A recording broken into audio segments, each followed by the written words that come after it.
Mabilis naman na tumataas ang tubig ngayon dyan sa Marikina River. Agad nagsagawa ng paglilikas ang Marikina LGU sa mga residenteng apektado na ng pagbaha.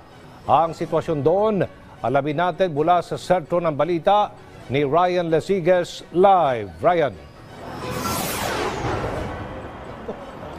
Aljo, alas 5 ng umaga nang dumating tayo dito sa Marikina City at simula kanina hanggang sa mga oras na ito ay walang patid ang buhos ng malakas na ulan kung kaya't mabilis din na tumataas yung level ng tubig sa Marikina River. Sa makikita mo dito sa aking likuran, almost 20 meters na yung level ng tubig. Pasado alas 10 kanina, Aljo, nang itaas sa ikatlong alarma ang Marikina River. At sa mga oras na ito, Aljo, ay tuloy-tuloy itong isinasagawang search and rescue operation ng Joint Task Force NCR sa ilang mga residente na natrap sa kanilang mga bahay dyan sa bahagi ng Barangay Malanday.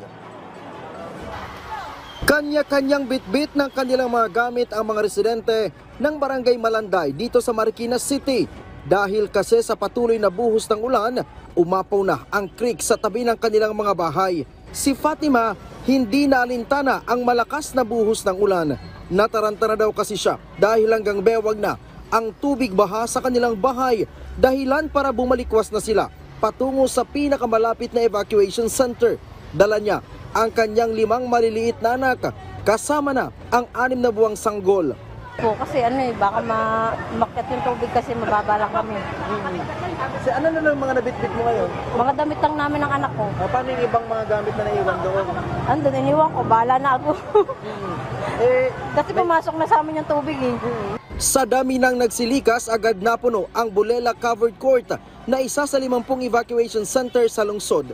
Kinakailangan patuloy humanap ng iba pang evacuation center ni Loretta. Abot na daw hanggang tuhod ang baha sa kanilang bahay kung kaya't nag-alsabalutan na rin sila. Dahil sa takot, hindi naiwasan ni Loretta na mangilid ang kanyang luha. Naalala niya daw kasi ang oras na pilit din nilang isinalba ang kanilang mga sarili nung tumama ang bagyong Undoy. Paabuti na po ng tubig. Oo. Pag ganito po ba, anong ikinakatakot nyo na pag ganito masama yung panahon? Siyempre po, yung pagbaha po, tapos yung mga batang maliliit. Anong oras po kayo pinasok na ng tubig doon? Hindi, ngayon pala po bali siya mapasok kasi po yung lugar namin naman po, medyo mataas yung sa ano. Pero sa sitaw kami, kaya lang medyo mataas yung lugar. Pero ngayon, ano na siya, mapasok na dahil mga napuno na lahat ng imbornal sa looban. Pasado alas 6 kanina nang itaas sa ikalawang alarma ang Marikina River. Halos 1 oras lang ito matapos itaas sa first alarm ang Marikina River alas 5:30 kanina. Sabi ni Dave David, ang hepe ng MCDRRMO, ikinagulat din nila ang mabilis na pagtaas ng tubig sa ilog.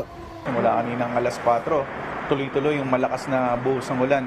Sa upstream namin, ang record na nakukuha naming datos dun sa mga rainfall gauging station natin, halos 100 plus millimeters per hour ang volume ng tubig dun sa upstream. Kaya naman ang bilis din ng pagtaas ng water level dito sa Marikina. Tsaka yung malalakas na buhos dito talaga concentrated ngayon sa area ng Marikina at Rizal. Kaya naman yung mga ilang kalsada rin natin dito sa Marikina ay meron na rin tayong mga flooded streets. Sa lakas ng ulan, maaari na daw may halintulad sa bagyong Ondoy ang dami ng ulan na ibinubuhos simula kahapon. Yung red rainfall warning nung Ulysses walang ganyan eh. Kung sa pagkakatanda ko, yung ganyang kalakas na red rainfall warning is far back Ondoy pa eh. In recent years, hindi ganyan yung volume. Sa tingin ko nga, yung nakalipas na 4 hours, mas malakas pa yung binababa ngayon na buhos ng ulan kahit kesa pa nung Ondoy. Samantala, itinaas na rin sa third alarm ang San Mateo Batasan River. Umabot na kasi sa 20.85 meters ang taas sa tubig sa ilog. Dahil dito, inilikas na rin ang ilang residente na malapit sa ilog.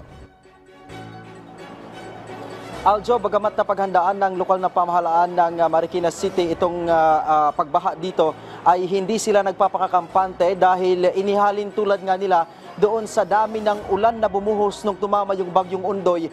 Itong ulan na nararanasan dito ngayon. Sa ngayon, Aljo, unofficial tally ng mga residente na inilikas mula sa kanilang mga bahay ay halos nasa 15,000 residente na. At inaasahan yan na natataas pa hanggang mamaya dahil patuloy nga yung pagulan dito at patuloy din yung pagtaas ng tubig baha. Bukod doon sa 5 minomonitor na mga barangay na laging binabaha, sabi ng Marikina City DRRMO ay halos lahat ng barangay dito sa Marikina City ay tinututukan nila. Dumating na rin dito, Aljo, yung karagdagang tauhan mula sa Joint Task Force NCR at mula sa Philippine Coast Guard na tutulong sa kasakaling kailanganin ng mga residente dito sa Marikina City. Aljo. Ryan, dumating na rin ba dyan yung karagdagang tulong, ayuda, relief goods mula sa national government, DSWD? Dahil kanina yata ay may panawagan si Mayor Marcelino Teodoro na for 2 days lang ang relief goods na pwede nilang ibigay sa mga evacuees dyan sa Marikina.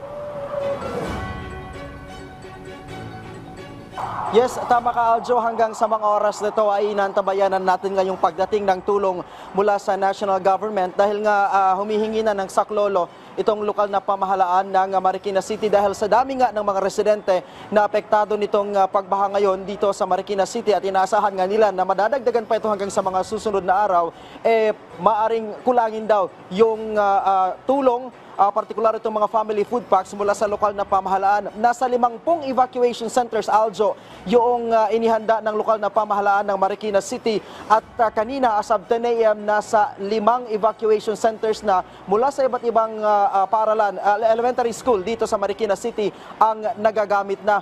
Kung mag-iikot ka, Aljo, dito sa may Marikina City, hindi lang yung mga dati nang binabaha ng mga area kasi yung mga major roads dito ay may mga gutter deep na rin yung tubig baha. So ganun kalakas yung ulan na nararanasan dito sa Marikina City. Aljo. Maraming salamat, Ryan Lesiges.